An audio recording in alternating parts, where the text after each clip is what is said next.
بسم اللہ الرحمن الرحیم۔ الف اور یہ ایک ہی حرف ہے کھڑا جس کو الف کا نام دیا گیا ہے،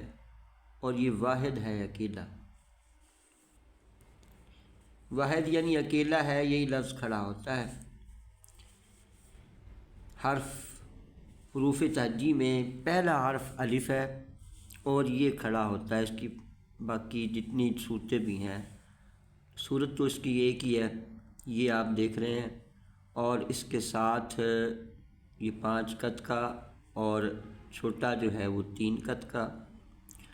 2 یا 2.5 قط کا بھی ہوتا ہے، تو وہ جو ہے نا وہ کھڑی زبر کے طور پر استعمال کیا جاتا ہے، جیسے موسیٰ یا عیسیٰ میں تو ہوتا وہ بھی الف ہی ہے یا کے اوپر یا کسی حرف کے اوپر جو کھڑی زبر آ جاتی ہے۔ اس کی جو صحیح صورت ہے وہ آپ دیکھ رہے ہیں۔ مسئلہ یہ ہے کہ انک اور کاغذ کا کچھ صورت مسئلہ بنا ہوا ہے، اس لیے سیاہی پھیل رہی ہے کچھ واضح طور پر۔ بہرحال سمجھانا مقصود ہے۔ اگر آپ اسی طرح اوپر سے نیچے کی طرف، نیچے سے اوپر کی طرف بھی الف بنتا ہے، اور جو نیچے سے اوپر آپ نے جانا ہے اس کی تھوڑی صورتحال جو ہے مختلف ہوتی ہے۔ اوپر سے نیچے آئے 5 قط کا، 3 قط کا، 2 قط کا، اور یہ نیچے سے جو اوپر جا رہے ہیں یہ تقریباً 5 قط یا 3 قط، اس سے چھوٹا نہیں ہوتا۔ یہ الف ہے، یہ لفظ ملانے کے ساتھ، جیسے بے کے ساتھ یہ ہاف بے ہے، اور اسی کے ساتھ جب ہم نے الف ملایا تو اب ہم نیچے سے اوپر کی طرف جائیں گے۔ اب اس کو ہم اوپر سے نیچے کی طرف بھی لا سکتے ہیں، ایسے بالکل سیدھا لا کے اب اس کو ہم اس کے ساتھ ایسے ملا لیں گے۔ اگر سیدھا آپ جانا چاہتے ہیں تو نیچے سے ایسے بے کے ساتھ یہ آپ بالکل سیدھا بھی جا سکتے ہیں ایسے، لیکن یہ خیال رہے کہ آپ کا جو ہے لائن جو ہے وہ بالکل سٹریٹ سیدھی جانی چاہیے، اس میں کسی قسم کی کوئی یعنی کہ فرق نہیں پڑنا چاہیے۔ چلا جیم کے ساتھ اگر الف میں ملا رہا ہوں تو یہ جیم ہے، اور جیم کے ساتھ الف ملا رہا ہوں تو یہ ہاف جیم میں نے ایسے اسی طرح کے ساتھ لگایا، اور اس کے ساتھ میں الف لگا رہا ہوں تو یہ ادھر سے بالکل سیدھا ایسے لگایا جا سکتا ہے۔ جو شروع میں الف آئے گا، شروع میں زبر زیر یا پیش کے لحاظ سے اگلے لفظ کے ساتھ ملے گا ضرور، لیکن پچھلا لفظ جو ہے وہ اس کے ساتھ نہیں ملتا، یعنی یہ حرف جو ہے یہ حرف کسی کو برداشت نہیں کرتا، یہ اکیلا ہے، واحد ہے،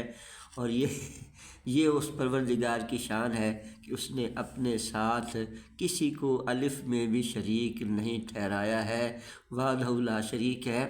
تو یہ الف ہے۔ ہاں اگر کسی حرف کے درمیان میں تو پھر اس کے بعد آگے الف جو ہے آخر میں بھی اگر آئے تو پھر اس کے ساتھ پھر بھی اپنے ساتھ کسی کو شامل نہیں کرتا، جیسے کتاب میں ہے، لفظ کتاب ہے تو کاف تے کے بعد، تو یہ اس کے ساتھ اب ہم بے بھی نہیں ملا سکتے، پہلے تو ملایا جا سکتا ہے۔ اب کاف تے الف اور بے، اب یہ علیحدہ ہی لکھا جائے گا، اس الف کے ساتھ نہیں ملے گا۔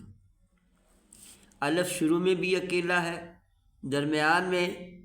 کسی حرف کے درمیان میں، اب یہ تقریباً درمیان میں، اور اس کے بعد الف کے بعد با آ رہی ہے،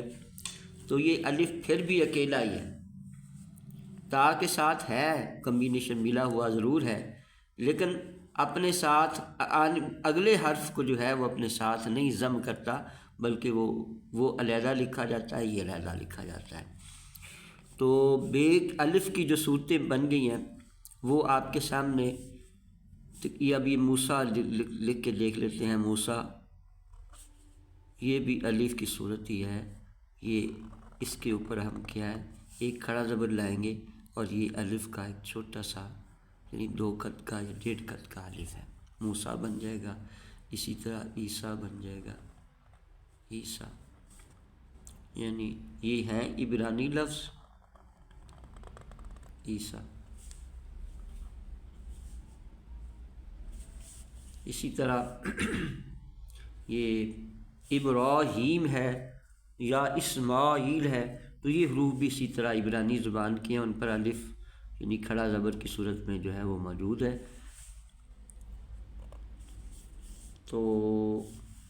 اب لفظ دیکھ لیں، وہی میں بات بتا رہا ہوں کہ اللہ تعالیٰ کی ذات ہے، لفظ اللہ ہے، تو اللہ کا الف یہ اللہ، اور اگر کتاب ہے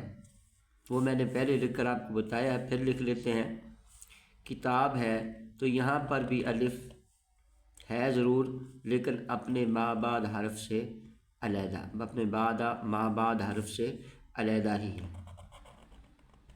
اس کے ساتھ شامل نہیں ہے۔ تو الف اکیلا ہے، اور اگر کسی حرف کے ساتھ ملتا ہے